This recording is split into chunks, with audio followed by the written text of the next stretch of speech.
Tyre, are you ready? Cool. All right. Let's go. Box.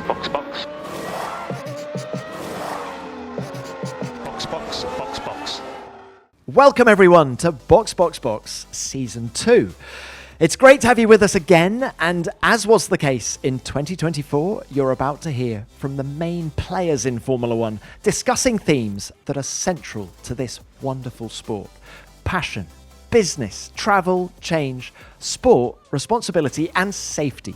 Those 7 themes are going to be released across 3 episodes 1 week apart. But let's get on with episode 1. It's about passion, sport and safety.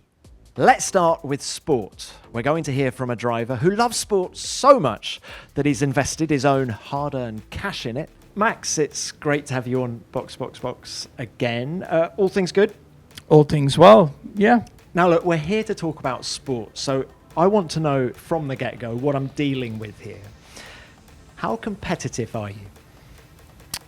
I'm competitive when I need to be. So if we were to play paddle together, would you have to beat me? If it's realistic, yeah. I mean, I know if my competition is just better than me, then at one point you just have to accept that you're not as good, right? But I always go into the game trying to win, yeah, for sure. And I get upset, of course, when I make mistakes myself while playing, yeah. I mean, Fernando Alonso said to me he couldn't play paddle with me because if I beat him, he would never speak to me ever again. I played with Fernando and I know he's very competitive. Yeah. Well, look, what about motorsport? You're in no danger, obviously, if we were to do a quali lap together. But tell us about your love of motorsport. Is it all things motorsport or just the driving?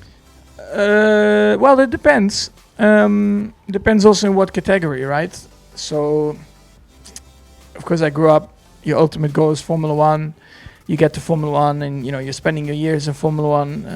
I also really enjoy doing other things, especially at the moment in GT3 racing, like starting with your own team and seeing that progression, working with the drivers, trying to give them tips. And then besides that, working on the simulator to try and match the model, you know, of the real car.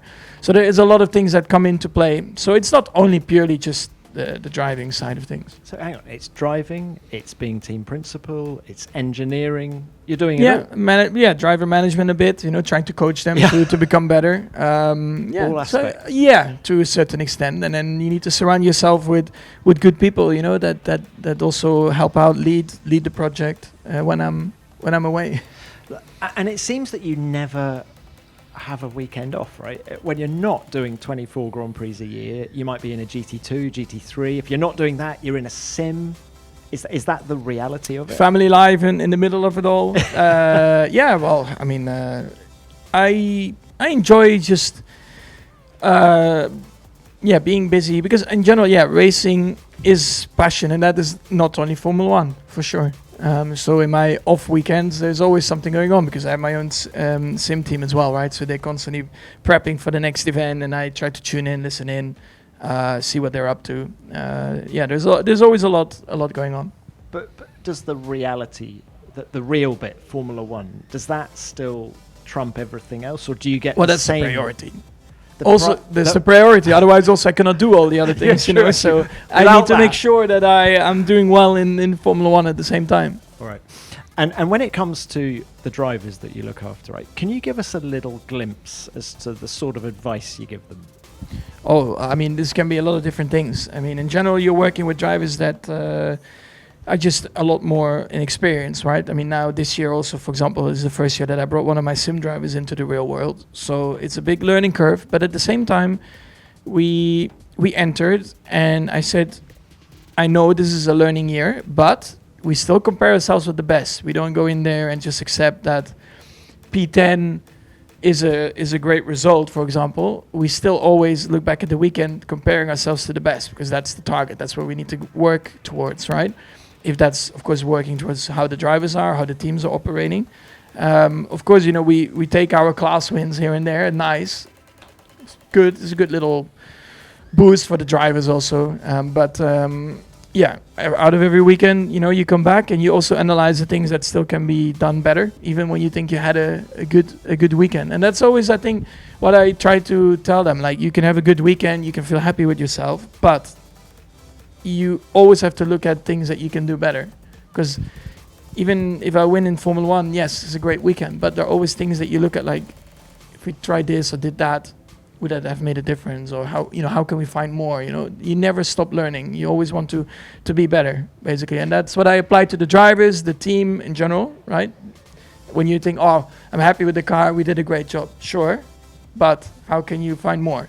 That is so interesting. Can we investigate that a bit more? Because I think some people watching this who don't know the intricacies of Formula One think you are so talented that you just turn up, get in the car, do it, go home. How much do you work at becoming a better driver when you're not at the track? I mean, you're in constant discussions with the team about the previous weekend, the upcoming weekend.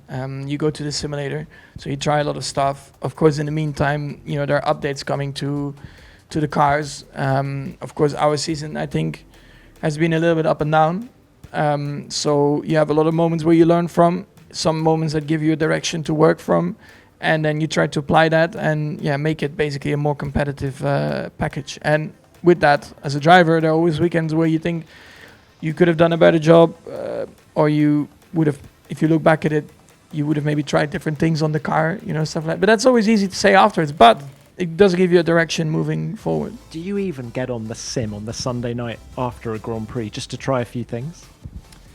Well, no, in F1, most of the time when I'm at home on my simulator, it's non-F1 related stuff.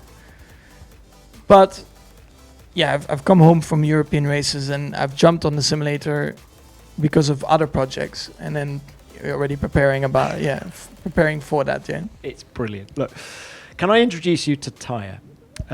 She's got a question for you. She's prepared 5. So can you pick a number between 1 and 5? 3. 3. It's my favorite number. Of course. Have you ever changed your routine after a bad result?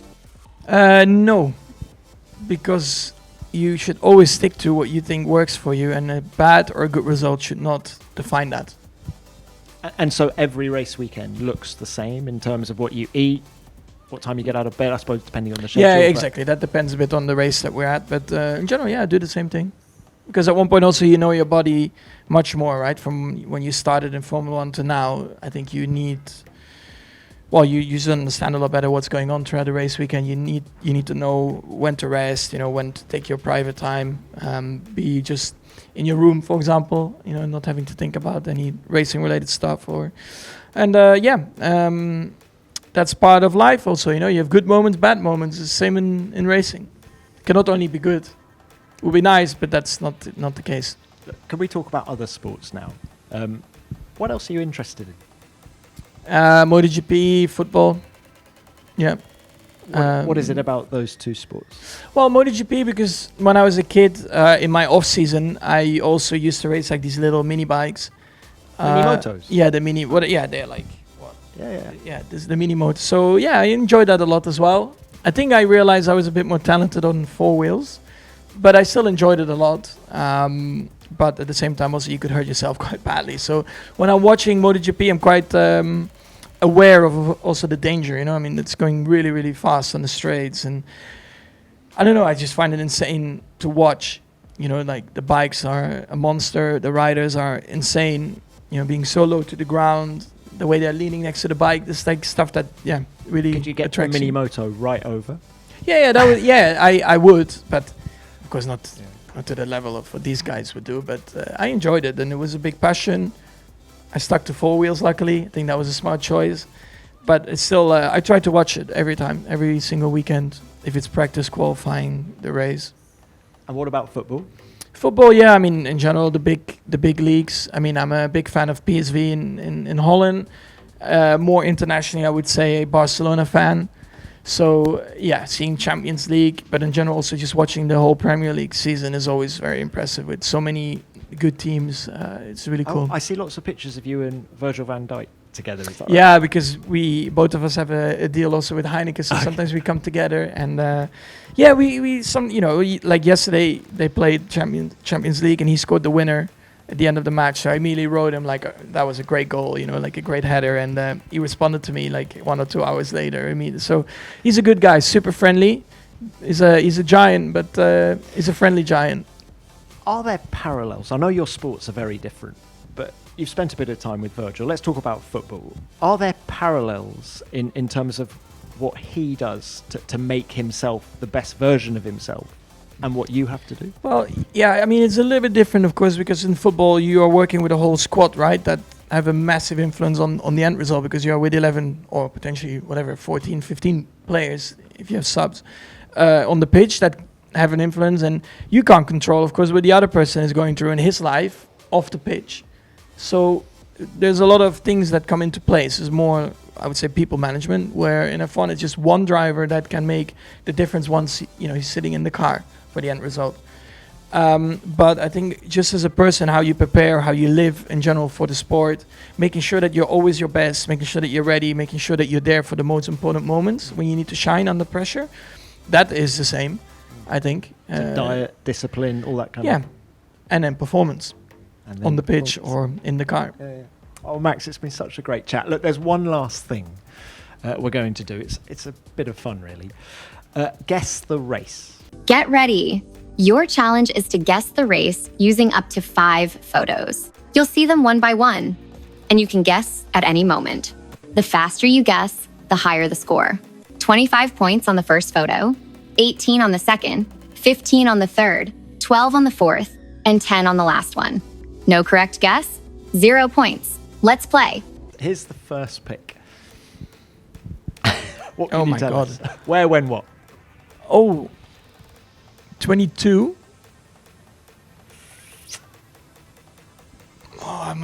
Monaco?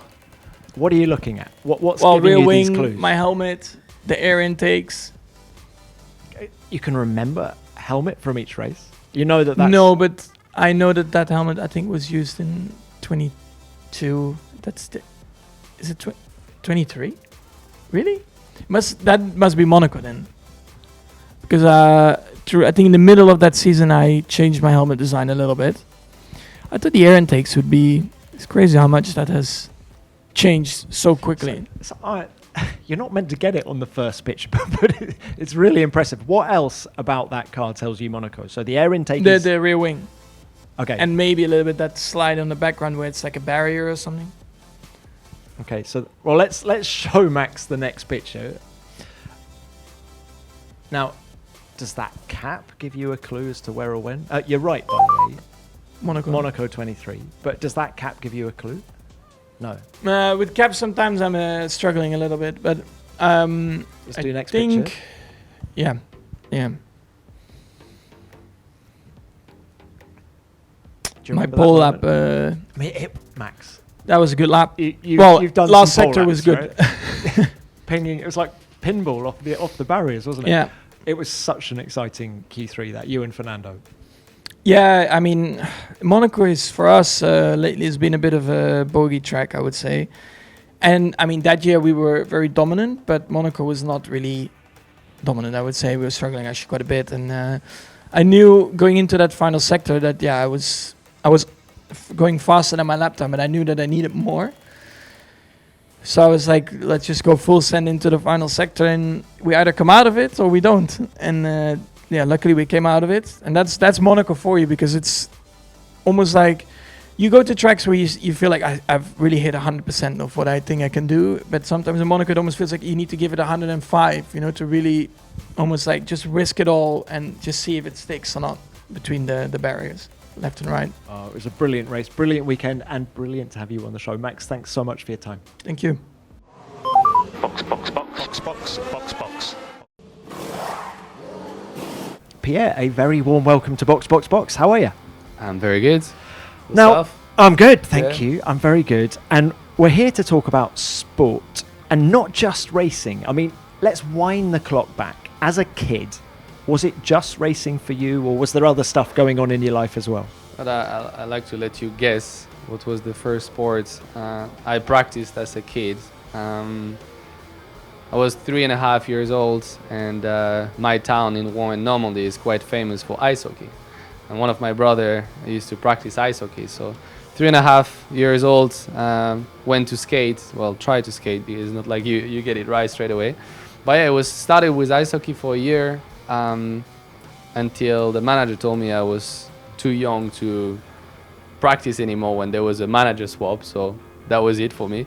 Ice hockey was over, and then yeah, football was my second sport. I started at 5 years old. My love for football was huge already from back then, and then I started go-karting at 6, and that's when my life changed and was all about motorsport. Well, how quickly did you realize that you were good at racing? That's a good question. I don't think it's, as a kid, you just go out there for fun, and obviously I'm very competitive already back then. 5-6 years old, I have 4 older brothers, and I used to absolutely be a pain for them to stick with me and play Mario Kart, because I used to love to beat them at Mario Kart. And then, so I was very competitive, but when I'm going karting, I'm doing it for fun, trying to do it well, but then you don't really know yourself until you hear people, like people talking to my parents, or saying, he's quite good at it. And well, you just keep going, you get better, do more practice, like anything. At the start, you're not great. The first time I went in the grass like 5 times in 3 laps, and I just loved it. I was like, okay, this is difficult, this seems fun. And then growing up, I had to wait 3 years until my parents let me go racing in competitions. And then that's the first time I could see the level against the other kids, and I think straight from the first year could see that I was decent, but still very far away from thinking that will be good enough for Formula 1. Well, you make it to Formula 1. Let's fast forward to that now. And what makes this wonderful sport unique when you compare it to ice hockey, to football, and all of your other experiences? I mean, it's unique in many ways. I think to me, what feels so special is the adrenaline you get behind the wheel. I think as much as I love sport in general, there is nothing that beats the feeling of, going at such speed, so close from the ground, being at the absolute limit of a race car, and the focus it takes, I will say. Like when you get in this car and the lights goes off for an hour and a half, nothing gets through your mind. Like the concentration is so high that it really transports you into almost like a different dimension, where on a football pitch, I don't know, there is a foul, you got time to, kind of see what's going around, kind of ease up, like relax. We don't get to do that in the car. Like it's 1.5 hours of extreme intensity, focus, a lot of G's, physicality, concentration, speed. And to me, going wheel to wheel is what brings me the most excitement and fun, like trying to push yourself, be faster, and try to be the best, fastest guy on a racetrack. What a segue, wheel to wheel, because Taya here now has a question for you. She's got 5. Pick a number between 1 and 5. I'll go 1. Is there a strange or unexpected food you want to eat after a race? So it doesn't quite work like pregnancy. Like I heard, when you're pregnant, you kind of crave certain food. So it's not quite like that in F1. I would say you're just very dehydrated, so you feel like drinking quite a lot. That is the most boring answer you could have given, right? Yeah, well... Chocolate or... Yeah, I mean, I'm a tiramisu fan, but it's not like I crave it. I crave it before the race, after the race, 3 days after the race. That's nothing that really triggers anything particular from the race. But no, if I got to pick some food, I'll go for a tiramisu. I'm a big fan of tiramisu. Right, let's now talk about Pierre Gasly, the adult, and your other sporting interests. FC Versailles, you have a paddle team as well. How are FC Versailles doing, by the way? It's the third tier, isn't it, of French football? Exactly. So we are in the third division, which is already professional.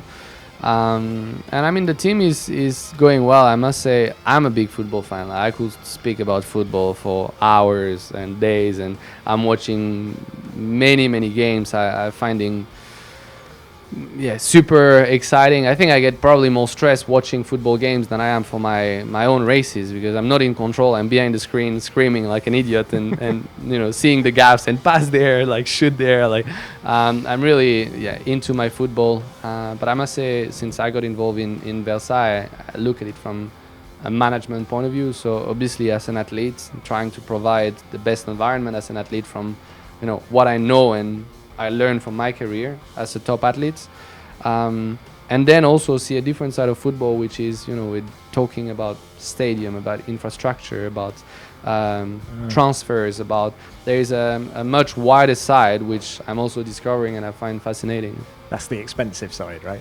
Yeah, football is not the most profitable investment, but in terms of emotions and like journey, it's definitely very fulfilling. Look, you still play football now. I've seen photographs. Tempted to have a game? Oh, if I could have a game every single week, I'll go for sure. I'm kind of serious. Would you ever go on just for? I mean, for charity. I mean, for charity. No, I'm talking about FC Versailles. There is no chance. There is no chance I get a shot at it. And I'm good behind the wheel. I'm good for 5-a-side with my mates, and that's it. But it's. I mean, maybe after I finish my career, honestly, not kidding. I would not mind entering a team and retired or veterans and try to go on the pitch just because I love the game so much. Is there anything you can learn from Alpine's sporting investors? Because there's that group, isn't there? Patrick Mahomes, Rory McIlroy, Anthony Joshua. Are you learning anything from those guys about just how to be a professional sportsman? Oh yeah, for sure. Like I love these connections. We have with other successful athletes. I think just in general, successful people in their industry. There is so much to learn from each single one of them, because obviously might be a different world, a different sport, a different industry.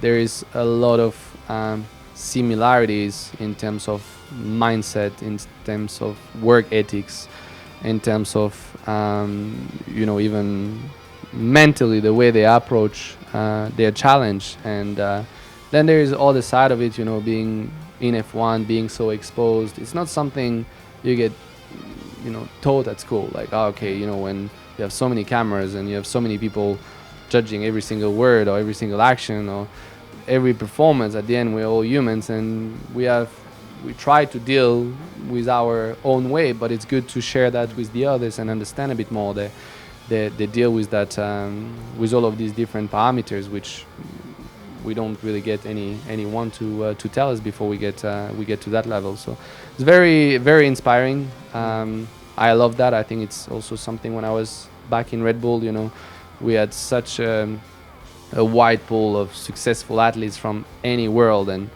I remember that once going in Austria for a training camp or a training assessment, and I was with a Romanian guy that was one of the top in the world in trail. And the guy was casually telling me at the morning that he's doing a marathon every day as a training. And I was thinking, I love my training and I know I train a lot, but I had just an extreme version of, and then it just tells you, even when you think you do something well, there is always other guys doing even more. And I think that's something I really like to use to push myself even further. So you always learn a lot from all those guys. What a fascinating story. Pierre, it's been great to have you on the show. Can we just end it? If you look at this screen, we're now going to play Guess the Race, okay? Wow. All of these pictures are from the same event. Can you guess? So what are you thinking after picture number 1? 2018. How can you tell that's 2018? It's the white cap. I was rocking the white Red Bull cap, the blue Toro Rosso. Well, obviously it changed to AlphaTauri the years after. So I will probably say 2018. Okay, let's go next picture. This is Bahrain? No? Why? I don't know, just a night race, the lights, I would say the sort of like brownish colors. Am I right? Or What, next one? well, this is Bahrain for sure, Why is that for sure? because this is exit of turn 10.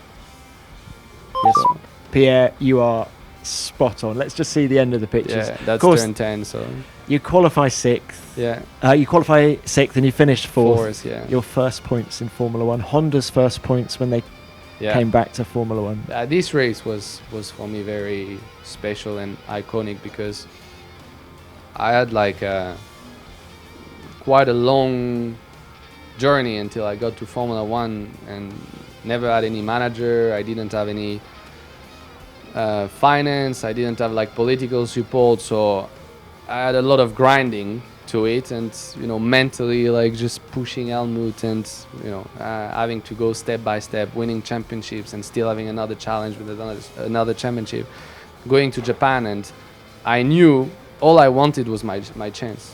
I just want to get in there, and then after it's up to me to do the job. And I had the beliefs that I could do it, but I needed the chance to display it. And yeah, obviously this was my second race into my first proper season in F1 with Honda. We came from a tough season with McLaren, and on our second race, P4 Formula One as my first points in F1 will always remain special. I remember that race, even if right now in my mind I remember having the gap with Magnussen that was chasing me for the entire race, and I still remember what I felt going to the corners. It's funny because it really marked me in a very unique way. Huge moment. And thank you for coming on the show, Pierre. Thank you. Box, box, box, box, box, box, box. Passion is a fundamental part of life in Formula One. So let's hear from a man whose passion for motorsport has fueled his life in it, and from someone who's seeing his childhood dreams come true day after day. Fred Vasseur is on the show now. Fred, thank you for your time, first of all. We're here to talk about passion, and you're a man who exudes passion for motorsport. What kick-started your love of what we do? Honestly, I don't know. Perhaps Jacques Lafitte. The first, perhaps that not the first one, but one of the first one that I watched was Jacques Lafitte. I think it was Detroit when he was fighting with Jones, Rotman, and Piquet for the championship. I don't remember. Was that the very hot race when Jacques turned up in his pajamas because the practice was so early? And that, probably it was the start. And then I was doing go-kart at the same stage, and it was my passion when I was a kid. So and you it's still wanted today. to be a driver? No, this I realized quite quickly that I won't be a top driver. You have to be lucid in the life. And quite quickly I understood that if I want to do something in this business, I have to do something else than driver. What kind of personality succeeds in this business? Because there are lots of different facets to it, aren't there? Yeah, this is a good question. Not that the first one was not, but this is a good question. Because if you have a look on the 10 team principal, I think we are all coming from with different background. That you have engineers, you have ex-drivers, you have guys like Toto who coming more from business. And the 10 profile are completely different. Perhaps that now you have the tendency with James, Laurent, that we have more and more engineers. But we had a discussion a couple of years ago with Toto that we had 10 team principals, that they were all coming from a complete different profile. It means that there is not a standard that you have to follow to become successful in this business. And how important is passion in that character profile? It's for sure it's demanding. You are exposed. That it's non-end fight for the success. It means that I think the passion is from far the best fuel for this. And without passion, I think it's very difficult to survive in this business. Now, you've said many times that there's a lot of passion at Ferrari. I wanted to ask you how different the atmosphere is at Ferrari compared to the other teams you've worked at in Switzerland and in the UK. Yeah, I think it's a bit cultural that we are Latin, we are a bit more emotional, a bit more passionate for sure. In Italy, on the top, Ferrari is not only in Italy, but in Italy it's iconic. It's like the national team. It means that a lot of focus is on the team. Probably that in UK also the expectation and the focus is diluted between the 7 teams. In Italy now, and this plus the Latin approach is creating a huge expectation, huge passion, and it's something that you have to manage for sure. Look, can I introduce Taya now? She has a question for you. She's prepared 5. Can you pick a question? Can you pick a number between 1 and 5, please? 1. Number 1. If F1 were a person, how would you describe your relationship?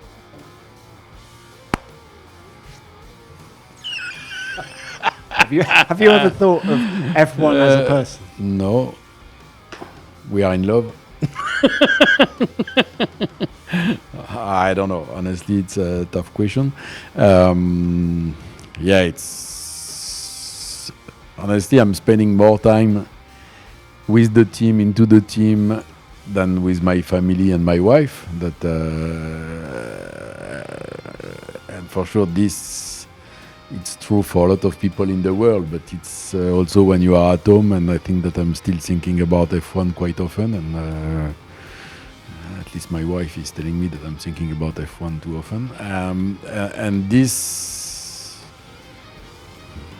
yeah, for sure it's not always the case in other businesses or whatever, that it's so demanding in terms of energy, and I think I'm also quite addicted to the pressure, that I'm really convinced that if I have to stop, or if I decide to stop, I will have this need to find the same pressure, the same adrenaline that what we have on track the Sunday or for during the quali, and this, it's something very strange and very special. Can we talk about drivers? You are the boss, you can. You mentioned Jacques Lafitte earlier, but who is the most passionate driver you've Jean. ever worked with? Jean Alesi. I never worked with, yes, in DTM, Jean Alesi. Describe what it's like working with Jean Alesi. Jean is so emotional, and that is... we didn't do that much together, that I was at Mercedes at one stage doing DTM, and he was also in the team. And he's so passionate with everything that you can even feel it in the approach of the fans. They are in love with Jean, and perhaps he was also him a bit too much emotional in his career, but he knows this. And yeah, from far, Jean, from far. Bernd Schneider, his teammate in the DTM, described him as one of the most talented drivers he'd ever been up against. Would you agree with that? Yeah, that remember the races at the beginning of his career with the Tyrrell and so was something magic, and no, for me he's one of the top, and I have still in mind the start of the Speed Series in Bahrain. You will have a look on YouTube. Speed Series Bahrain rolling start. You will see. I'm guessing he went onto the grass, went round the outside, and probably came out in the lead. You will have a look on YouTube. Look, Fred, there's one last topic I wanted to discuss with you, and that Don't is forget, rolling start, Speed Car Series Bahrain. Okay, Jean Alesi. Jean Alesi. Jean Alesi. Look, one last topic. I'm calling this what I call Vasseur's boys, in that I look at a lot of the people in Formula One now, drivers, engineers, they've all come through the school of Vasseur in the junior formulas. A, how much pride does that give you? And B, what was the magic formula in the junior formulas that helped propel these guys to the top echelon? This I don't know, and if I knew, I will never tell the story. But I think we had a very positive spiral about results, attracting the best, having a good collaboration with all the F1 teams. It means that we were able to work with Mercedes, Renault, Ferrari at the same stage, and a team based on engineering. And it was a good combination, and it was a successful journey of my life. Makes you proud? For sure that you are doing this because the target is to win. When you are winning, you have to be proud of what you did. That it's yeah, for sure. On the topic of the junior formulas, last thing I'd like to discuss. In fact, I'd like you to look at this screen because we have a little competition called Guess the Race. We're going to show you 5 pictures. The first one is quite obscure. And just tell us where, when, and who. All right, first question. Lewis and behind Prema. GP2 2006. I would say, I don't know where, but it's Okay, Barcelona. Let's bring in the second picture. This is difficult to know where because he won some races, but the same year Lewis, I would say Silverstone. What was Lewis like back then? What stood out? This year was, for sure in terms of results, was mega, but was also a good lesson because that he struggled at the beginning. There was a huge step between F3 and F2 with not so many test days, and the first races were difficult for Lewis. Valencia, he had a poor start, then Imola, he overtook the safety car. And then he started to win, and he had a very good recovery. He won the championship in Monza. But it was a good lesson because he struggled a little bit at the beginning and he was magic at the end. Back to the pictures. So, we've established that's Don't ask me where it was, that I have just a picture of the helmet. We've got more. Picture number 3. Come on, what racetrack's that? This is Turkish, Ep.1, turn Remind us 4. what happened.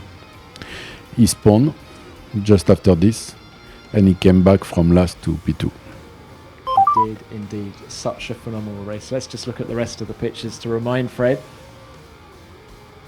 There he is crossing the line. This is also Turkish. And this was a better feeling than a win. Really, just the comeback.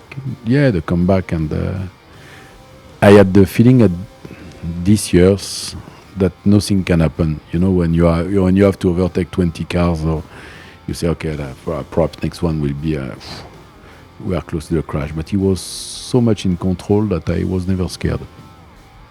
Fantastic. Fred, what a race that was. Thank you very much Thank for you. your time. Great to have you on Box. Thank you. Ciao, ciao. Box, box, box, box, box, box, box. Kimi, welcome to the show. It's great to have you on. Thank you so much. Now, look, how are you finding the media side of things? Are you getting used to this environment now? Yes, I'm getting used to it. I think, when I started the season, I need to kind of get used to it because obviously something that added up, especially compared to previous years. So something I need to get used to it. But now, I also kind of try to embrace these kind of activities because I know they're important, and I know, I try also to do a good job on them, and and I try to embrace them as well, to spend the least amount of energy and actually to try and enjoy them. How important is passion? Passion is super important. I think, like, in general, if you have a passion for something and you truly love it, I think you should go for it, no matter what. And you shouldn't be afraid, to follow your passion.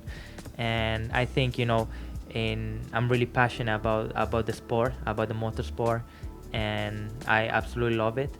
And I'm passionate because I don't only follow F1. Of course, I'm racing in F1, but I always try as well to follow other categories because, I'm I'm very much in love with the sport. So I also try to follow other races. You know, I watch 24-hour Le Mans during Canada, but as well I try to keep up as well with karting to see what is going on, and as well I try to have a look at junior formulas, just because I love watching races, and I love the sport.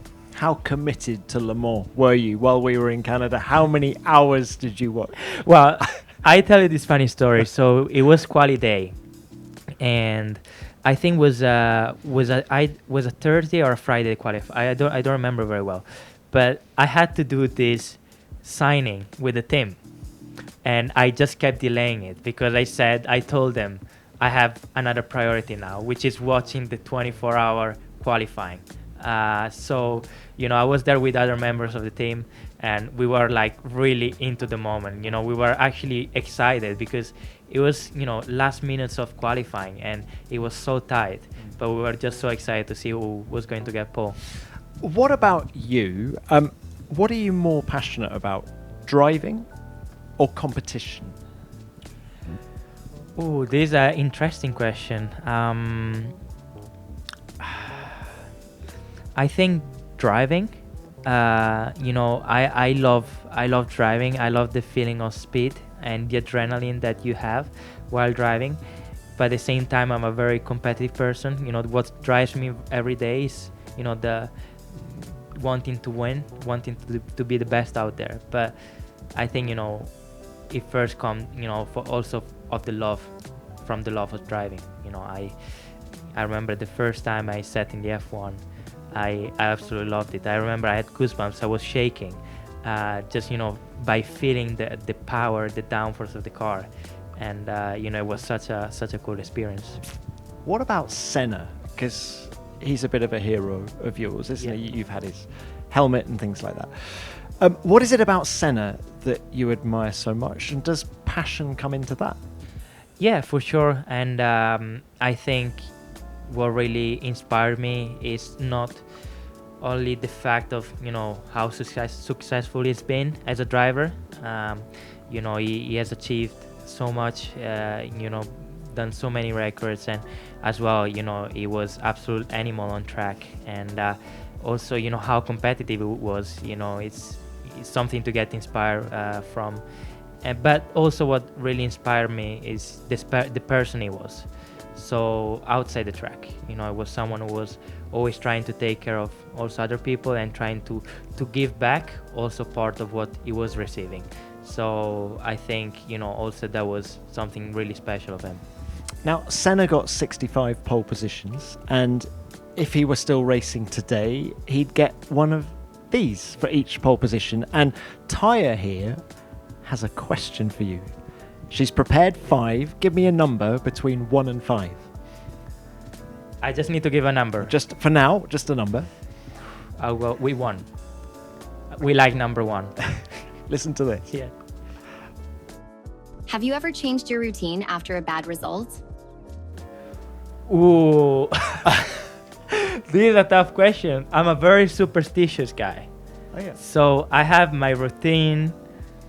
Before jumping into the car, my warm-up, I always do the same exercises in the same order.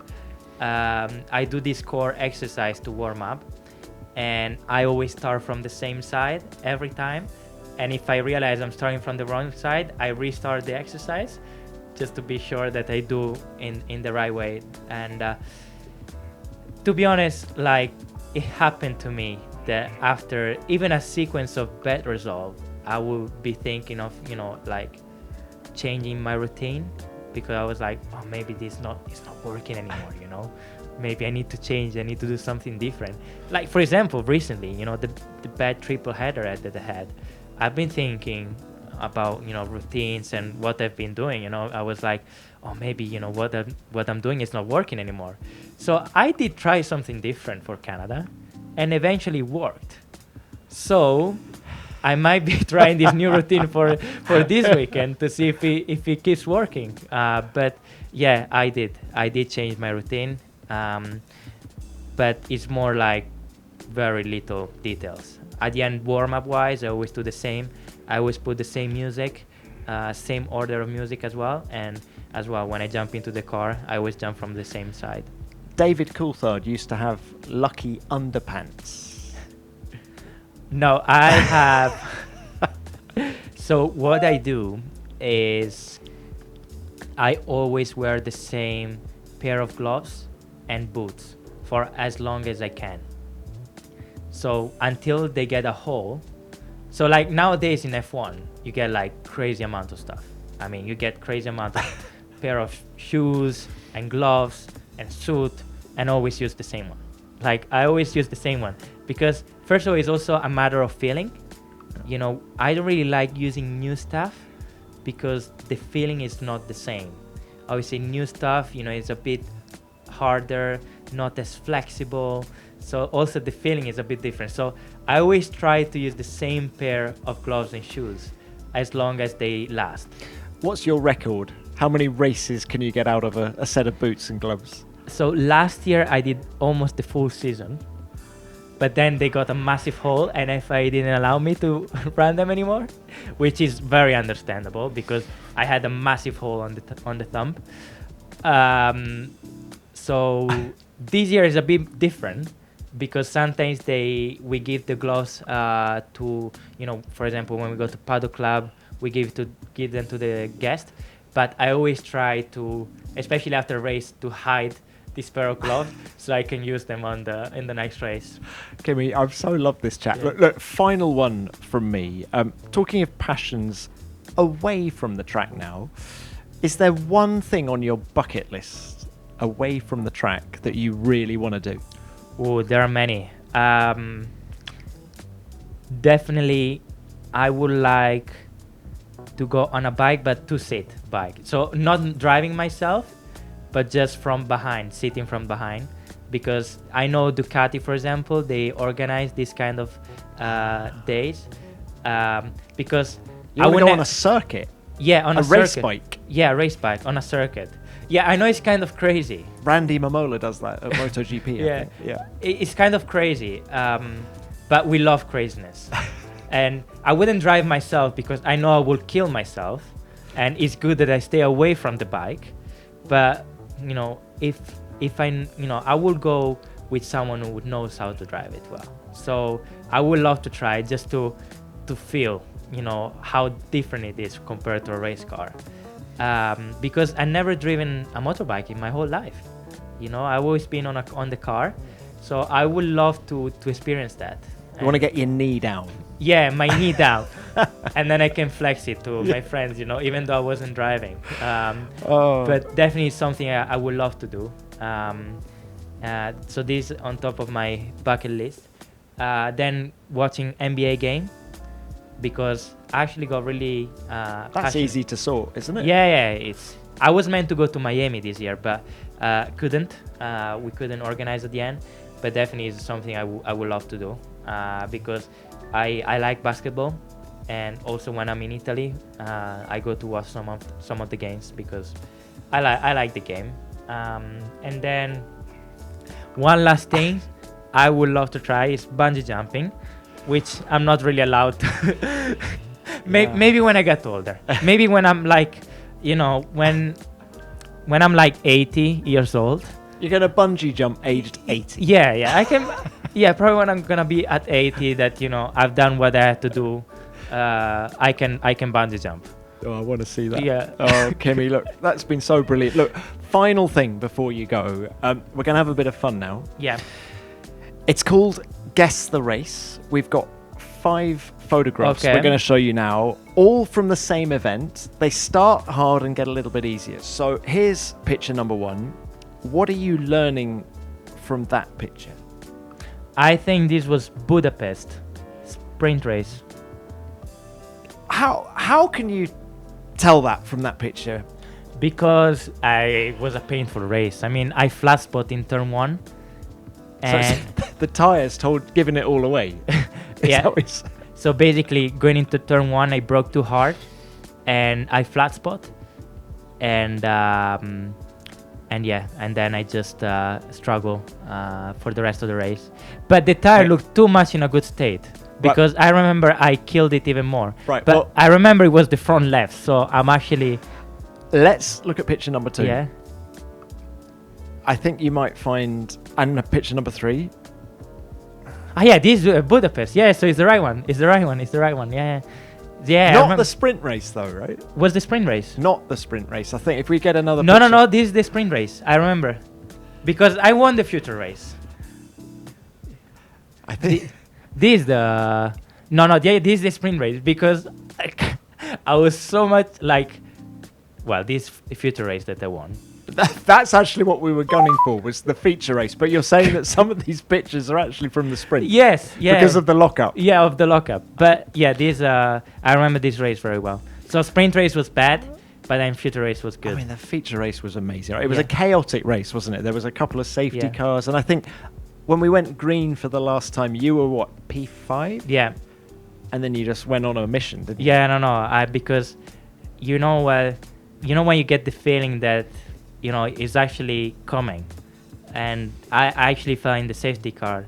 I had the fresh tire, and we really the pace was strong because on the first stint I was able to extend, and because obviously we were on the opposite strategy, and pace was strong and I was able to extend. So when the safety car came out, and I was in a really good position, and I felt it. It was time. It was the time. So I was like, I need to go for it, and eventually, I got the win. It And was very- mega. It was was a really absolute- special one. Yeah. Yeah. And Kimi, thank you for your time. It's been great to have you on the show. Thank you so much. Thanks. Box, box, box, box, box, box, box. In a special episode of Box Box Box to celebrate Pirelli's 500th Formula One Grand Prix, Ross Brawn highlighted safety as the biggest technological change in the history of the sport. So let's hear from two people who are experts in that, Ayao Komatsu and Aldo Costa. Aldo Costa, what a pleasure to have you on the show. Thank you for your time. Oh, thank you. Thank you. My pleasure. Look, it's great to see you at a Formula One event. Does it still get your competitive juices flowing? Yeah, I'm afraid yes. My competitive side is never ending, never stopping. So I'm very competitive in life, not in my private life, but when we speak about work, design, project, I become very competitive. That's what happens when you spend nearly 40 years in Formula One, I think. Yeah, it's a mindset. It's a mindset that you will never forget. Now, this episode is all about safety. Yeah. In your time in F1, what do you think has been the biggest safety breakthrough? Yeah, in my time, the safety in my time has been improved in a dramatic way along the years. I remember being part of the technical working group after Senna crash in 1994 and thinking, okay, how we can avoid that. Biggest safety improvement for me, of course, are related to the chassis itself. Everything that the community have done for the chassis strength and protection of the driver improvement. That's the biggest, let's say, all around the driver, protecting him and being less and less and less vulnerable. This is, I think, the best thing that the community has done, has focused on and has done. When you're coming up with new safety ideas, are you getting inspiration from outside of motorsport? But they are very unique. The methodology that since then has been developed is related to as well going very, very deep in any type of crash that can happen. Any type of crash with driver injuries, without driver injuries, get studied very, very deeply. And you want to understand the root cause of the problem, and then you want to solve it, nail it forever. And this process, may use technology from other fields or materials, or you can have some inspiration, but it's very focused on solving that particular problem. I read once that the fuel cells came from the Vietnam War.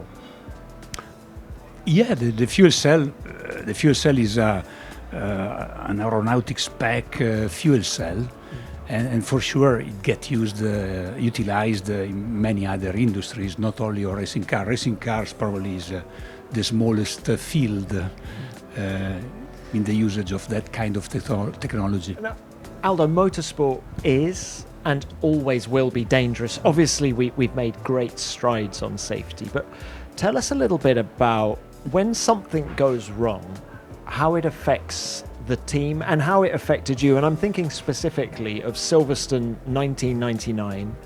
Michael Schumacher is fighting for the World Championship. You're at Ferrari. Yeah. He breaks his leg. Just how does that affect the spirit of the team? Yeah, it affects the spirit of the team, let's say, by a lot. You never want, of course, any driver that is your mate having an injury. So personally, for me, from the team, for the team was very tough to digest from the human point of view.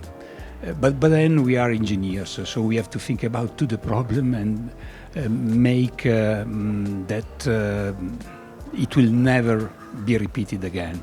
I'm interested that you refer to Michael as a mate. Yeah. That it was that close-knit, it was that tight at the time at Ferrari. Not only at Ferrari, I always felt that the drivers are your best mate. How brilliant. Yeah, because the full organization done by engineers, mechanics, workers, they prepare this full package and they put in the hand of the drivers. That is the extension of your activity and is the latest, the last kilometer to see if you have got success or not. And they are your mate. You give in their hand your good product and you want them to score. Can I introduce you to a mate of the show? It is Taya here. Yeah. And Taya wants to ask you a question. She's prepared 5. Give us a number between 1 and 5. 3. 3 it is. Do you have a creative side? I think so. I think so. Yeah. I've got a creative side, and I like. I'm the creative side is not, of course, planned. I need to be creative in my job, but the creativity is coming when creativity wants to come. So you can be in the shower, you can be driving, you can be sleeping. And I enjoy very much that my brain somehow is producing in all these events something very interesting. It's interesting that you say you can't force it. No, if you force it, you spoil it. So if there's a deadline coming and your boss is saying, I need these designs by Friday. Yeah, you do it. You do it, but it's not said that by Friday you will have your best ideas. I learned a very, very nice story from Rory Byrne. Rory Byrne, he was teaching us at Ferrari to use, he was calling double six. You know when you roll the dice and you do double six. We said, okay, here we need to play a double six. What does it mean? It means that you have planned everything is in production, almost finished, but you have got a bright new idea that change everything on that suspension. So that's the double six you have done, a bright idea. So you change everything. What? Yeah, but everything is finished, close to be tested. No. That's a new idea. Make everything new again. Did you have any double six moments? Oh, Many of them? Lots of them? Yeah. I was bringing this theory at Mercedes. I'm bringing this theory at Dallara as well. Yeah. It's one of the, let's say, style features that you've got in the portfolio to guide and direct the people. Well, talking of your portfolio, Aldo, you've had an incredible career. It's, 14 constructors titles, 12 drivers titles. Which was your favourite season? Yeah, there are a few of them. At Ferrari, the first couple, Ferrari was not winning. I think, many other people can tell you exactly how many years. I can't remember how many years, but many years. We were not winning since many years. Winning there was spectacular. Spectacular because you come to work and you cannot get in because the crowd is in front of the gate. So it's really a spectacular, fantastic moment. But then there were many others. Mercedes, coming to Mercedes and getting back to win for me was when Toto told me, okay, Aldo, Bahrain 2014 on the podium, for me was touching the moon with one finger, really. How did you find living in England? Because Lewis Hamilton has gone the other way and he says, oh, Italy, at least the food's better. Yeah, I'm very, I'm defending as well the English Italian restaurant food. Okay. No. I think, the experience 8 years in England was, to be honest, fantastic. Fantastic, not only because of the results, but because of the environment that we were able to create at Mercedes. It was an environment full of respect, no blame, collaboration, empowering young people, everybody pushing like mad to do this big collective work and to be successful was fantastic. And in life in England, I was living in Oxford. It was fantastic as well. Very nice city, not very different from Parma. Two very old university, True. A lot of bicycle, a small historic center. So for my wife, my kids, was a beautiful experience. Aldo, what a wonderful chat. We're going to end it with what we call Guess the Race. And given something you've just said, I don't think it's going to take you very long to guess the race. But let's have a look at some of these pictures now. What is that? Okay. What clue is that giving you? Yeah, it reminded me the race I was mentioning. Exactly. Bahrain 2014. Look, when you look at that car, those cars, what was so special about that year's Mercedes? Why was it so dominant? Yeah, I used to say that in Dallara as well, that we must push all the technology that we are using at the pinnacle of the motorsport, at the pinnacle of the technology. And over there, at that moment, we were doing exactly that.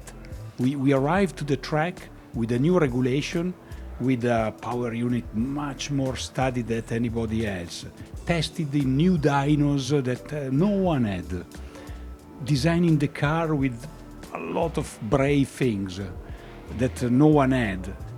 Again, was pushing the boundaries of any kind of activity that can bring performance and putting all together.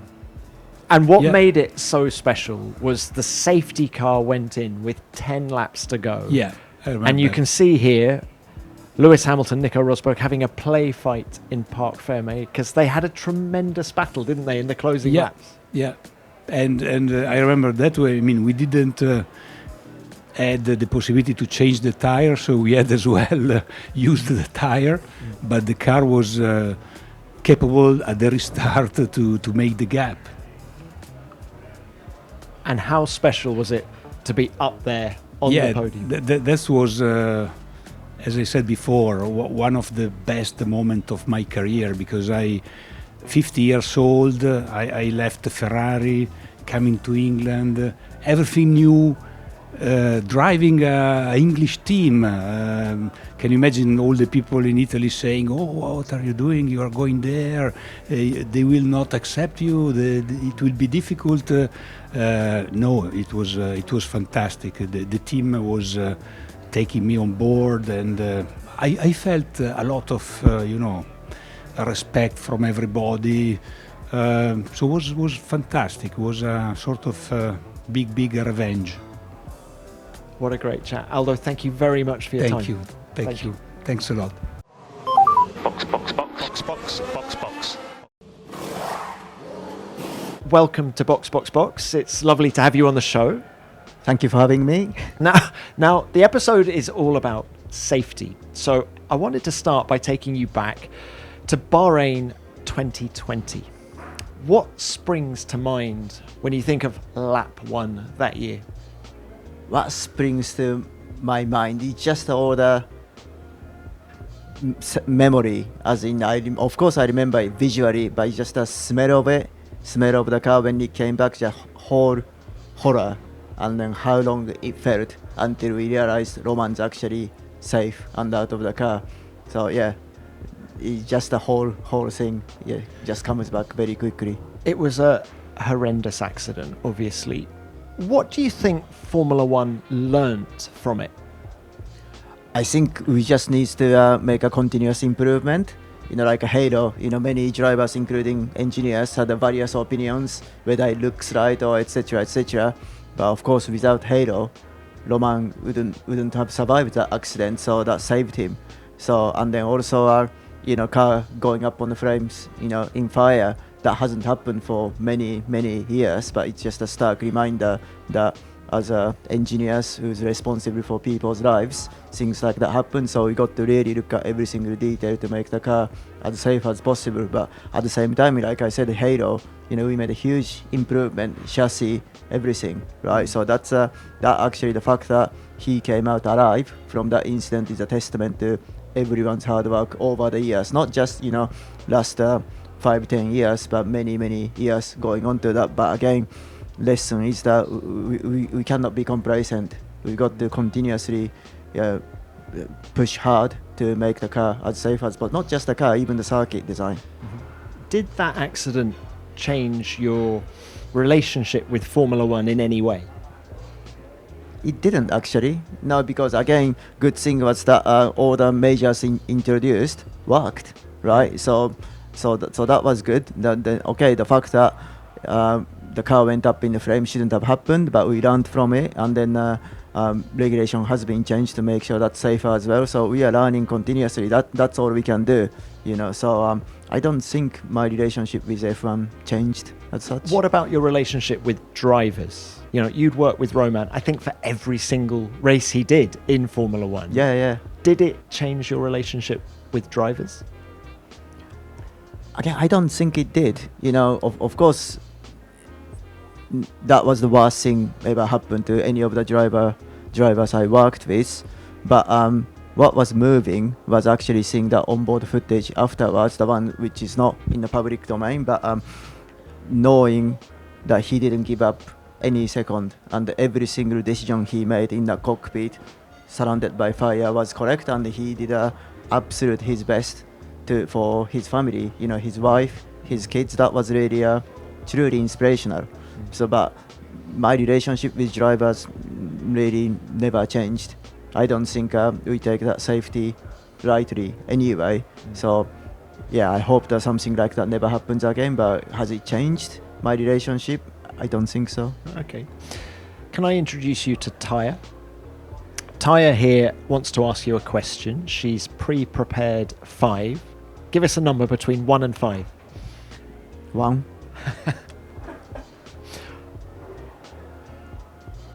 Have you ever changed your routine after a bad result? Yes. Tell us more. Okay. So, for instance, Suzuka, 1 year, I made a terrible decision on Sunday in a race. And then I never made such a bad decision, if you like. And then by that point, I've been doing it for more than 15 years. So I really had to, ask myself, how did I get myself in that mental state that I made such a bad decision, or couldn't make the correct judgment along the way. It wasn't just one mistake. I made like 3 consecutive errors in a very short space of time. So I had to really reflect on it. Then again, I had a very good help from my friend, just a discussion as well. And then now understood what I've done, why I got into that situation. And then I said to myself, okay, because I had next race in Austin, I've got until Wednesday to sort myself out and then put in the place how I prepare for Austin, and then just review every single thing I do from the travel to Austin, preparation towards the practice session, what I do during practice session, in between, in the evening, everything, and then managed to put it right for Austin and made a good decision. So yeah, I think we all make mistakes. You have to make so many decisions over the course of the race weekend, year. So you cannot make every single decision right. But I think for me, main thing is you're trying to make more correct ones than wrong ones. But when you make wrong ones, you have to learn from it. And you got to look at every single detail. How fascinating. That's a real sportsman's mentality that you're displaying there. But let's expand on the topic of safety now. In everyday life, Ayao, are you a risk taker? You have to ask somebody else. I don't think I particularly am, but many people say I am. You're a climber. Yeah. What kind of stuff? What hills have you climbed? What mountains have you climbed? How risky does it get? Depends. Any mountains, even not so. Mountain doesn't need to be so high. The weather doesn't have to be so horrendous, but it's just all the preparations, what you prepare for. Even if your, let's say, mountain walk is like meant to be 3.5 hours straight ones, how much contingency you're gonna take, in terms of navigation, in terms of knowing the terrain, etc. So lots of it comes down to preparation. When you don't do preparation, then when your, let's say, equipment stroke your preparations just for that 3.5 hour walk, anything deviating from that, you're in trouble, right? Yeah. And then so it doesn't have to be anything extraordinary, but I think I prepare myself okay. But let's say if I'm rock climbing, once I'm on the wall, I don't think about falling. I just go for it. Well, isn't there a link between what you've just said and why you were hobbling in Austin last year? Is that true? Yes, I might have been hobbling in Austin last year, yes. No, I just went for a bouldering session, climbing session in the local gym. It was actually a feature with one of the media. I've done all the media thing, and then my friend was there and said, Ayao, that route is really dynamic when you should try. I tried it a few times, then my calf muscle just went bang. Oh, and down you went? Yes. Oh, God, sounds horrendous. Now, it's been such a great chat. Thank you for coming on the show. We're going to end it by guessing the race, okay?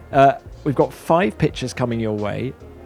Let's show you the first one. What are you thinking? I need a racetrack and a year. I got no chance. Well, look, it's late in the day. We can tell from the shadows, so it's a late start time. I don't know, is it Melbourne? Long time ago? Might be Melbourne. Let's have a look at the next one. Okay, what year? That's What 16. year are you thinking? Yeah, that is 16. Because it's our... You got it in two? VF16. That looks like Melbourne too, but probably not Melbourne. Is that... yeah, that's Melbourne, no? Next one. Yeah, that's Melbourne. That is indeed Melbourne 2016. It's Haas's first ever Grand Prix. Qualify at the back. Grosjean brings it home P6.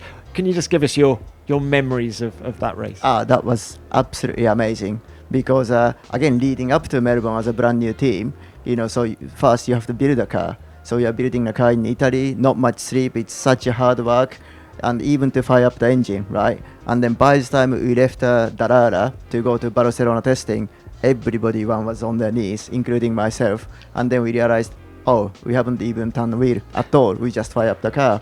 Then go through that pre-season testing, again not much sleep, turn up to Melbourne. Again, actually Melbourne was the first time we built 2 cars, because pre-season testing is a single car. Right, have we got enough parts? Can we build 2 cars simultaneously? So again, Tuesday night, Wednesday night, we didn't sleep much. And then everybody was like really just surviving. Then to have that result, just saved the team. I think, so many people, some people already left the team before we made it to Melbourne. It was too much. Seriously, too much hard work. So if we didn't get any result in Melbourne, I can imagine somewhere between 5 to 10 people would have left. because honestly, just so much hard work. But this result just saved the team. It was amazing. It was a real shot in the arm, wasn't it? Ayao, what a great chat. Thank you very much for coming on the show. Thank you. Thank you for having me. Box, box, box, box, box, box, box. Thank you for watching this first episode of Box Box Box Season 2. We hope you've enjoyed it. Don't forget to subscribe and ring that bell so you don't miss any upcoming episodes. See you next time. Box, box, box.